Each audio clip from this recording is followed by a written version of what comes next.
Oh, actually, hold on 1 second. This is a little loud. I've got like just a screensaver type thing in the background over here. It's a forest with like some birds chirping, and Oh, every that's once in a fun. while a bird gets a little loud, and I'm like, whoa, what?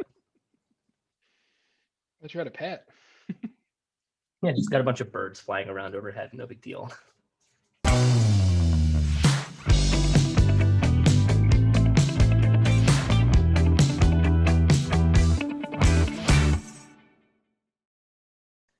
Hello, everyone, and welcome to another episode of Unsubscribe, the Demand Drive podcast. Today, I've got 5 questions for Joe Latchaw. Joe, how's it going? Good. Thanks for having me, AJ. Of course. And today with Joe, I'm going to let him introduce himself in a second, but we're going to be talking about the idea of silver bullets in sales and sales development.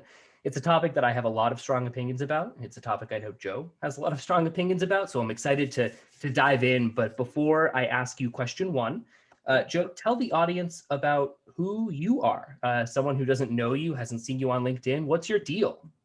Yeah, so for people who don't know me, I'm Joe Latchaw. I'm an outbound sales specialist here at NTT Data Business Solutions US.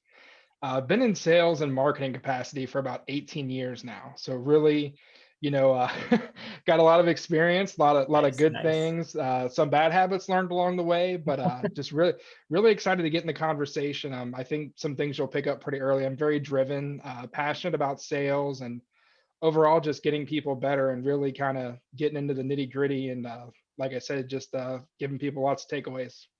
Nice. Love to hear it. Someone who has 18 years of experience, you must have quite a few tidbits of information that you've learned over the years that I'm sure our audience will definitely benefit from. So excited to sink our teeth into this topic, Yes, great. which I mentioned as before is silver bullets. SDRs and managers often fall prey to this idea of like a perfect message, a silver bullet message or tool or something that is so perfect that the prospect can't help but say yes, that your team can't help but succeed.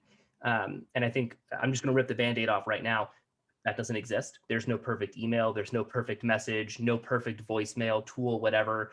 That just is an irrational idea. So question one, I'm gonna dive in here and ask you, why do you think some teams are so set on this idea of finding a silver bullet? I think people are kind of in love with what they can't have. And so I, Mm, I feel like people get infatuated with like the next article, the next book, the next podcast. And I really feel like when you get too wrapped around that axle, you forget a lot about the basics. And where I come from is a lot of contact center things. And in contact center land, when I first started, we didn't even have email. Like my job like did not have a personal email. I had um, no email messaging, worked on a dialer. And if I told my boss at that time that, hey, I've got an awesome template like I could share with you for email, he or she would probably say, go make more calls. yeah. So I feel like I feel like you're in love with this idea of perfection. And I can be a perfectionist to a fault about some things, but it's like you said, there really is no perfect message, no silver bullet, because if somebody had that, I'm pretty sure we would be buying it all the time and using it all the time. Yeah, I mean, you think about it, and obviously it varies by industry, but like say you're in the marketing technology space and someone in the MarTech space has developed an email template that hits your persona, your ICP, and it's like, look, everybody's got to use this. It's perfect. You see teams, and it's more common now, I think, than ever before with the advent of like going on LinkedIn and sharing something like that and being like, hey, this has worked really well for me.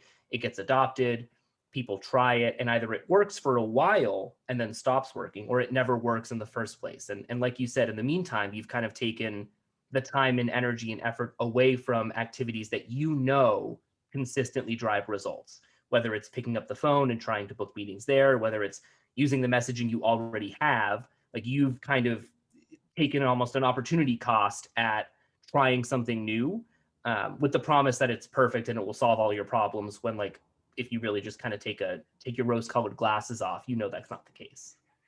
You also can, like you said, you can run at the wrong things. Like you could get stuck talking about this perfect template, perfect template, perfect template, but then like Meanwhile, around you, it's all like burning down. Like you're not producing enough. There's not enough pipe being driven, and all you can provide to the business is, hey, I found this perfect email template or this perfect call script, and it's not working. Now what do I do? So it's like you can't put all your eggs in one basket. That was something I had, had to learn very early on. Is like For there sure. is no one way. There is a nice dabbling of multiple ways, and that's what'll eventually create the success that you want. Yeah, I love that, the eggs in basket analogy. And I guess I'm going to jump to a different question here, based on what you just said. So instead of searching for silver bullets, instead of taking this basket and filling it one basket with all of your eggs, where are you allocating your eggs into what baskets? Like what techniques and tools are you seeing and utilizing as an outbound rep or with Yeah. teams that really do drive consistent results? I think collaboration is key. I think that, sharing what works for you and then also having enough courage to say, like, what do you think about it? I think that, being in sales, I've talked about this before on a couple other podcasts. You have to have this, like, we're taught to have this know it all attitude. Hmm. And we're taught, like, if you're vulnerable, you might be seen as weak. But like when I go into the room, I'm not the smartest person. And I will ask people, I'll say, hey, look, I'm using this pitch now, what do you think about it? I think you have to be a human enough. I also think too, you can't be afraid to pick up the phone. I mean, whether it's inbound, outbound, whatever you're doing. I mean, if you look at other articles, like everybody's in sales, so I sit within a marketing team, but I'm also kind of a bridge to our sales. And so I think that you have to kind of have that sales hat on all the time, and you have to also think about, like, what is the outcome that you would want on the other end of things. I feel like we think about the outcome is this thing, is this message was open, this message was clicked, my call was returned. But really the goal you're wanting to have at the end of the day is conversations. Like, Yep. you want a conversation, and if the person says no, I'm not interested, like, that's okay. Like, that's one person you can put in your email drip, your nurture stream, whatever it is. A no today isn't a no tomorrow.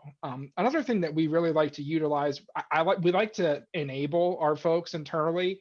So we use LinkedIn Learning as a platform. I think there is a lot of good things on there, and there's a lot of it like being like where you have to either quiz yourself or you have to make it your own. And so I would say, I would empower your sales teams, or any teams around you, just like, it's okay to make a mistake. Like Mhm. just because I give you this script or this, buyer persona or whatever, if it doesn't work, like, tell me. That's the other thing too. Like, you got to have courage. Like, I think Mhm. that's why we're so successful, is my direct reports have courage to say, like, yeah, this idea stinks. And I'm like, okay, then, then let's find the next one. Like, that's the thing. Like, and I'm fortunate that that's how we are as an organization. We're very much very fluid. If we're around the coffee, area long enough, we're going to say something and somebody might say, yeah, like, I don't agree with it. And that's okay. Like, I wouldn't want to be agreed with all the time. I'd want a chance to grow. So I think that's the thing, is give people capacity to grow, enable, and then also, like I said, have enough courage to say, maybe this isn't working, and if it's not working, then let's fix it, and let's fix it fast. Let's not let's not get in a rut and then 6 months down the road say, yeah, the pipeline's not there. Now what do we do? Yeah, I think you bring up a really good point, and it's something that lately I've heard a lot about is the idea that like as a manager, you're obviously training and coaching and building up your team to get yeses. Your SDRs are out there to book meetings, to get people to say yes to learning more about your product. And lost in that most of the time is the value of a no. And I think when you're looking for something like a silver bullet, you're trying to only get yeses. Like, I'm using this template because I only want a yes answer. When in reality, if you're an SDR, like you had mentioned before, and you get a no, you can learn so much about why somebody said no. You can then take them and put them in a drip sequence, and maybe they'll say yes later. You can get competitive intelligence. You can find out if your product is positioned poorly and the messaging that you're using isn't like fully reflective of the value that you're bringing. If you're using silver bullet templates, you're not getting any of that anecdotal information. That's totally lost on the sales team. It's not getting relayed to marketing. You're suffering as an organization if you're not kind of getting the value out of that no. So I definitely agree with you there on that point. Silver bullets in general are just too focused on KPIs.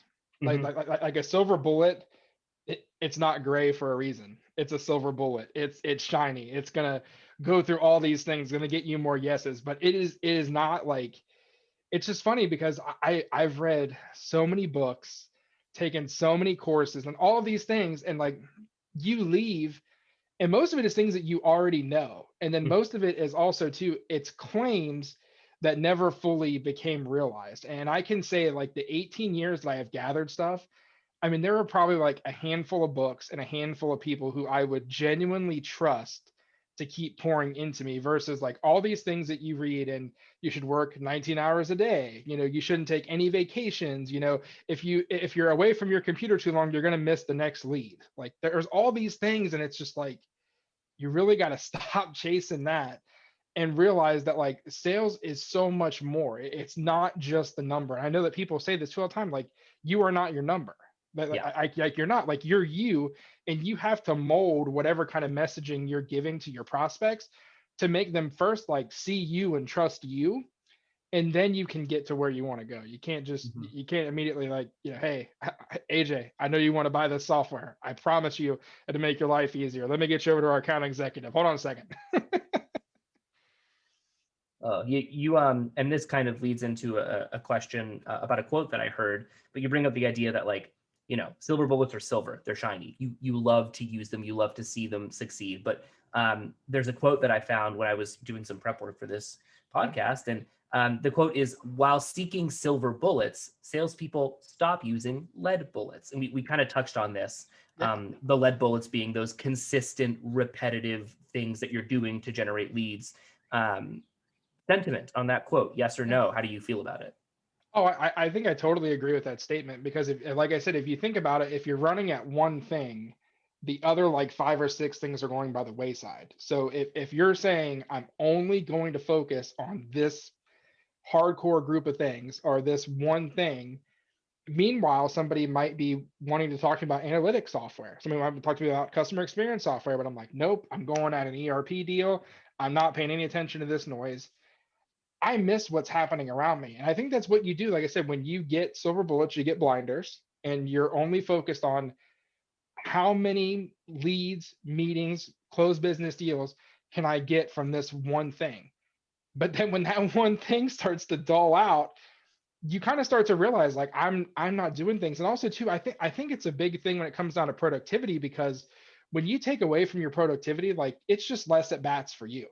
Mhm. So if you're not balancing your day between like emails, calling, LinkedIn messages, all those things, you're going to miss out on something. Like I'm going to miss AJ if all I am doing is like stalking other people on LinkedIn who just are probably not going to answer me anyway. But I know that AJ is a nice guy, and we talked before, and he said his company needs our product, but he just wasn't ready at that time. So yeah, I think that's a great point. I think I talked to you about this before, but I once had to coach a person who literally spent 4 hours creating the perfect email message. Perfect. And yeah, I think that's nice air quotes. So yeah, perfect email message. And I lost 4 hours of that production. Now, mind you, in contact center world, you're often working for clients. So now I have to justify to a client that, hey, I had one person who created this amazing email template.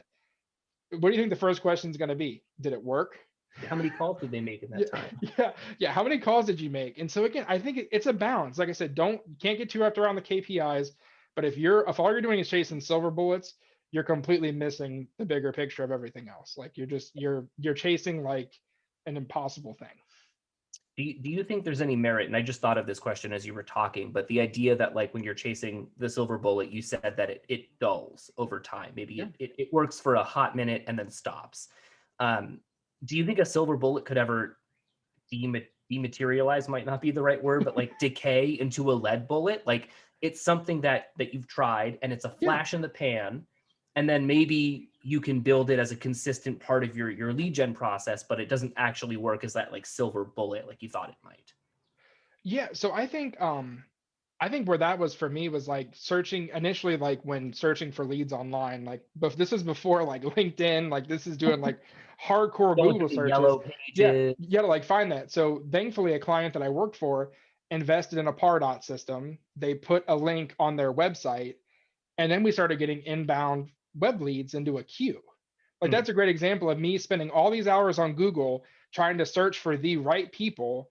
And then here all along, all we had to do was put like a click here button on the site. But that was like 1/8 of my day. Like one Right. eighth of my day was spent on that inbound queue.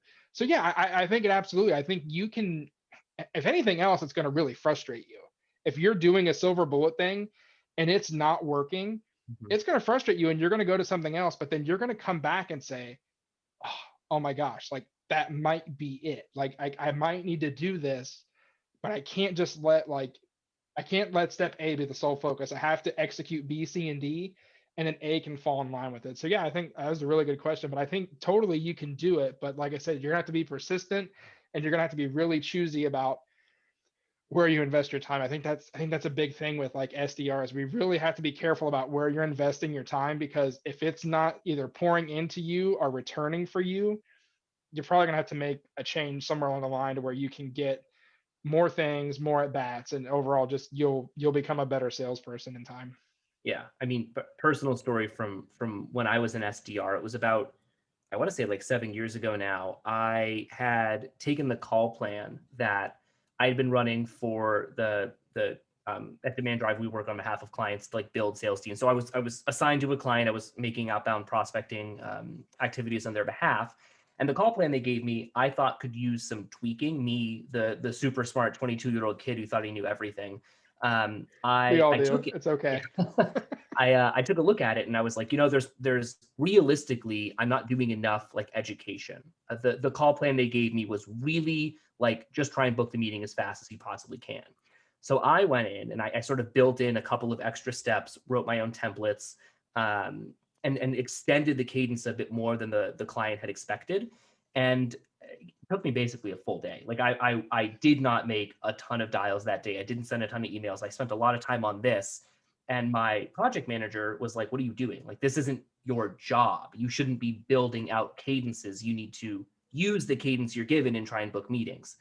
At the time, I felt terrible because I was like, yeah, Mhm. you're right. Like, I kind of wasted some time here. But that silver bullet, that day that I spent, ended up decaying into a lead bullet because over time, the client agreed, hey, our cadence does need to extend. And I don't want to like toot my own horn, but like, No. something that I thought could work ended up working in the long term for them. So like there are instances like that, but they're so rare. Like the Yeah. feeling that I felt at the time told me this is a bad thing. I should not feel good about the thing that I've done for them. I've wasted time and productivity and all that shebang as well. It Yeah. was rough.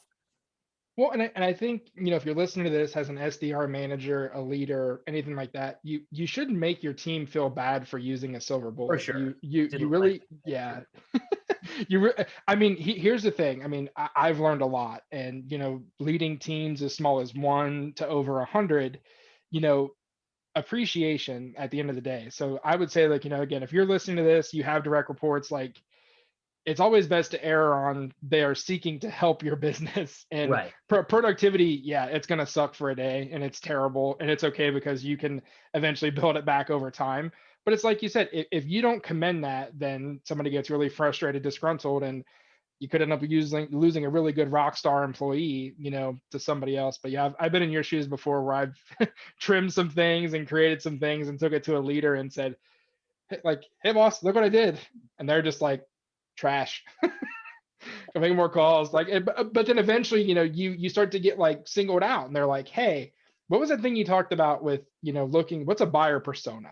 Oh, okay, good. Let me tell you about how we could use that. Or hey, how do we get an inbound lead queue? Or hey, how do you do a search on LinkedIn? Like, it's funny because like you eventually start to pique curiosity, and like I said, if you put too much in one basket, though, you're really going to end up disappointed. And that's the other thing too. But no, that's good. I'm glad I'm not the only one who has those stories of Oh, I was spending sure. some time doing some things and it's like, no, not appreciated. It's like, oh, yeah, Yeah. And that's, I mean, did to it be said, anyway. like, not it means that like I value creativity in the Absolutely. SDR role a ton. Like if you Yeah. can come up with creative ways to solve problems that I'm struggling to solve in traditional ways, like I look at you as a resource rather than, another rep on my team.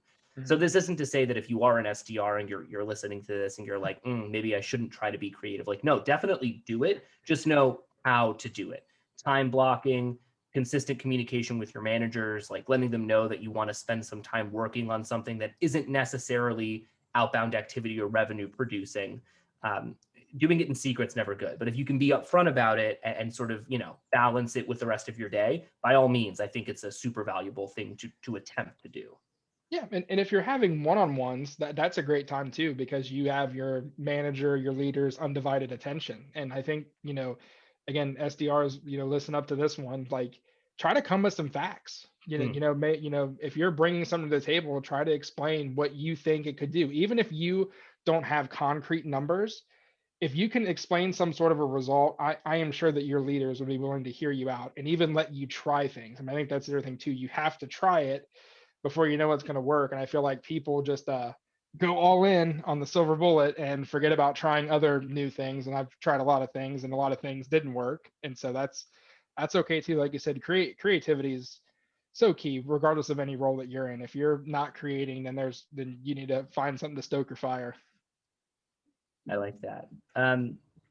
We've been talking a lot about messaging, I think, with Yeah. silver bullets. That's sort of like the default I think of when you mention like, oh, I'm looking for a silver bullet message or like a Yeah. silver bullet, maybe process. But what about tools? Do you think that, and I'm going to presume your answer is no, but do you think Yeah. there are sort of like those silver bullet tools out there that either SDRs or SDR managers, when they look for them, they look at it and they're like, this will solve all my problems. And realistically, they can solve a lot of problems, but like Yeah. all of them? Yeah, this kind of goes back to what I said before. I think if there was a silver bullet that solved all of our problems and all of our things, Yeah. then all of us would Take probably all my own it, money. and there would be a monopoly on it. But yet we know there are hundreds, if not thousands, of companies who have the best phone numbers, have the best lead data. And I mean, I will say all of those things help you. We use a platform internally that where most of the data is pretty clean, but that's not to say like I can go into a meeting and say I 100% trust this system, that the data is great. Like, and even when I'm looking through the things, I pick up a lot. Like, and I'm like, that doesn't seem right. Like some stuff just it seems off. And I think that's okay. I always caution people because I feel like everything can be sold to you as a silver bullet.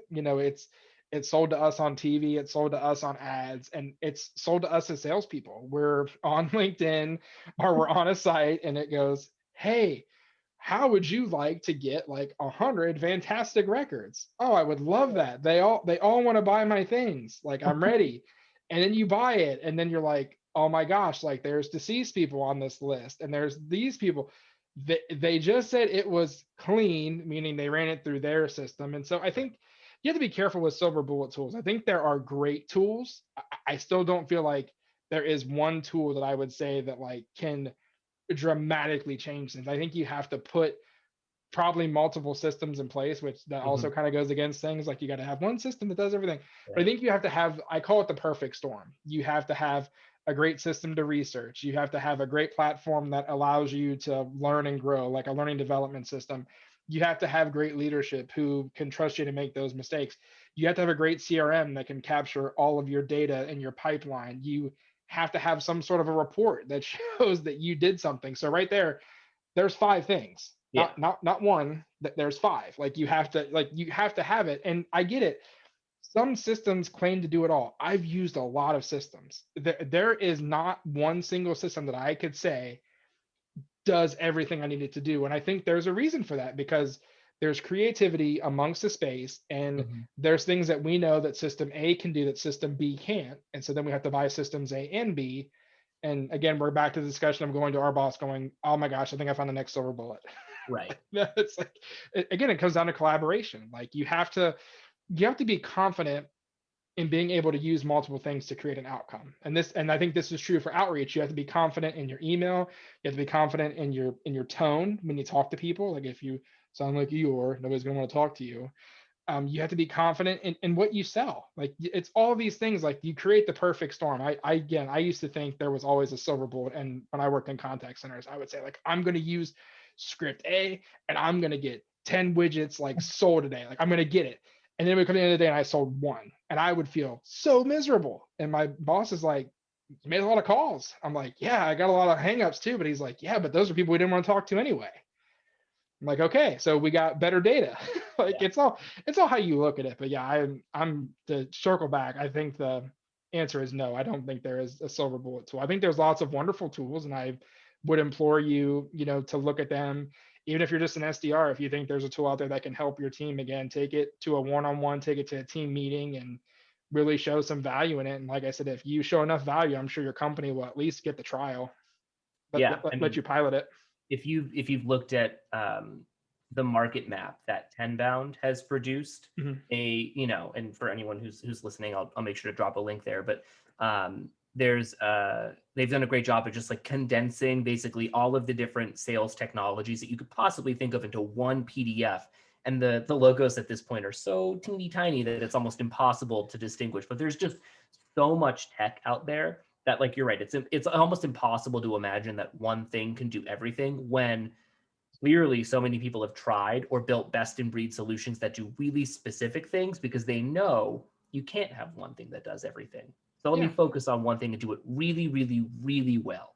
That just seems to be kind of the gist of the conversation there. it's hard. I get it. That list is growing. I mean, it grows every day. Like I Mhm. couldn't tell you the messages I get from folks that want me to check out their sales platform. Like we just switched sales platform, so I'm like I'd be wasting your time. Like I really I can't do anything. I think that this might be, I don't want to say it's a silver bullet, but if there's one big thing I can implore everybody to do is to please listen to your audience. And when I say listen, I don't mean to read their message and then ask them another question that already was answered before. I think that, and again, I'm not picking on anybody here in particular. I'm just saying I think if I can give you one thing that works all the time, at least for me, is just listening to people. I think that if you want that quote unquote, silver bullet, big golden egg for today, like it's that. Like listen to your people. Don't ask them the same questions, and don't be afraid to bow out. It's okay. They're literally, like we talked about before, there's not one thing that is going to get you to your number. Like it's okay to say like my idea sucked. My idea did not work. Now I go on to the next thing, because nobody who has been in sales, at least around me, has used the same thing. And I know people have been in sales for almost 40 years. It's all evolved. Like it's had to evolve. So you have to be fluid, just like everything else. Very cool. Um, well, since we're kind of This talking is great. about, I guess, like the future, we almost sort of touched on the future there, but I kind of Yeah. wanted to wrap up this conversation with a sort of a look at the future, knowing what we've talked about today, and thinking about how sales development is going to keep changing as the years go on. What do you think the function is just going to look like in the next few years? Like the role of the rep, Yeah. how they sort of interact with messaging technology and leadership and stuff like that. I think you're going to see a lot more account-based marketing. I think that's, it's in everywhere. And I think that's great.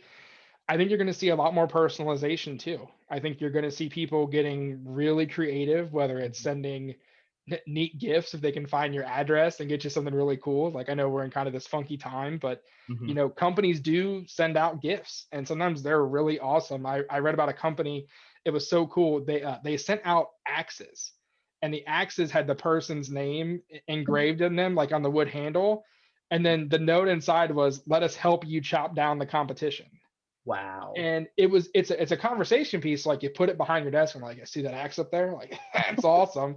But like, I mean, that went to show you. So they spent like, I don't know, 5 or 6 grand on these axes, and the closed business they got back was almost $750,000. That's So amazing. they got people to buy into it. So I think you're going to see personalization. I think you're going to see either gifts or like things to subscription services. Like it wouldn't surprise me if people started giving out more things to Netflix and Hulu, just with Oh, more interesting. people, yeah, more people staying at home, and like I said, getting creative. I think you're going to see a more empowered rep too. I think you're going to see people who are self-sufficient, like they will need leadership, but they will not need micromanaged. And I think that's a line you have to walk. But then I'm also hopeful because I think we're going to see a new wave come into sales. And I think we've kind of seen it happen probably the last 15 years or so. The consultative wave has come in. Mm-hmm. You can't just talk to, you can't just say, I have this great solution and it's going to solve all these problems. Like you have to have the initial call, you have to have your AE take the discovery call, you have to go into a demo, then you have to get like all the right people in the room, you have to get the contract signed, like there's all these things. But like I'm curious to see like, and maybe you can chime in here, where do you think that's going to go, since now we're kind of in this consultative, state where we want to talk to our prospects like we want to be talked to. Mhm. Do you think that wave will continue, or do you think something even, I guess, greater is kind of coming? I don't know about greater, but I agree with that shift that the SDR role, sort of like the how we've known it, the like walking contact form style that an SDR is going away. And we'll see reps who have more subject matter expertise. We'll see reps who kind of move more into that like junior account executive role Mhm. and start taking deals a bit deeper into the pipeline. I think that's sort of like the next wave that we're going to see, and really focusing in, like you were saying, more on that consultative, personalized experience, because it's shifted, in my opinion, the way that buyers have shifted and how they research and purchase technology specifically. If I go, and I heard this quote the other day, but if I go into a car dealership, I'm not going into a car dealership knowing nothing about cars. I'm going in having done all of my research, and I'm there to test Mhm. my assumptions and see whether or not what I've thought about is the right car for me, is actually the right car for me.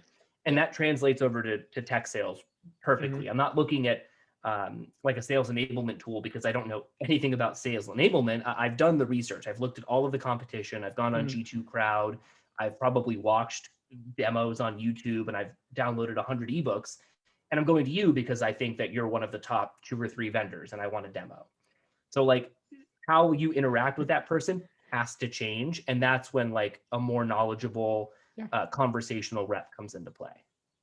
Yeah, that's great. I think I definitely agree with that. I like the thing about, transitioning more people into a junior account executive role, because sometimes I feel, you know, somebody can get kind of thrust into that role pretty quick, like just straight from an SDR to an account Mm. executive. And there's nothing wrong with that. I've seen a lot of people make a really good transition. But then I've also seen people kind of struggle because, as an SDR, you're heavily embedded in like calling and doing these things. But where when you start to get to account executive role, you have to be extremely strategic, and Yeah. like you have to really understand the install base and what have you sold into this client and what haven't you sold into this client. And so it's different. You don't really white space when you're an SDR. You white space, when you're an account executive. And so I think having a junior, I think is awesome, because it's kind of like the stepping stone, but it's just enough to give you, like you said, enough to carry deals into pipe. And maybe you can't get them all the way across the finish line, but you're hard lined into another account executive who can get it there and can show you. And then when you're ready, like you're good. I think that would probably be like, it's a good, like natural. I think we've mentioned that a couple of times, like kind of where I am now, but I'm not sure, what that looks like for the future. But I think it's a great step for anybody looking to have more responsibility, but still needs like that learning before it's like, hey, we throw you in the deep end of the pool and hope you Yeah. saw a lot. Hope you can swim. Yeah, right. Cool. Well, Joe, it's been lovely talking Yeah. with you. I think our audience has learned a lot and knows better now how to avoid silver bullets and what to do when they come across one. Um, if people want to learn more about you, get in touch with you, Yeah. talk with you, how are they going to be able to do that? Sure. Easiest way is to find me on LinkedIn. It's just under Joe Latchaw. So I'll make sure AJ gets that link. If you want to connect, I would love to talk with you. Like I said, don't be discouraged by the by the thing where I told you told you to listen. It's I love learning from folks. I really do. I learn a lot on LinkedIn every day. And so I would love to, learn from you. So please feel free to connect. Awesome. Well, this has been another episode of Unsubscribe 5 Questions with Joe Latchaw. Until next time, when we talk with somebody else who knows a ton about sales dev, probably more than I do, take it easy out there, everyone. Thanks.